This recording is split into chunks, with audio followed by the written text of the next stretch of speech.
The purpose of this tutorial is to show you how to create planners inside of Microsoft Word. The first thing you're going to do is click on File, select New.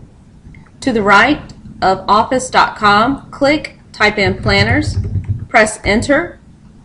When the results come back, find the planner that you desire, click it.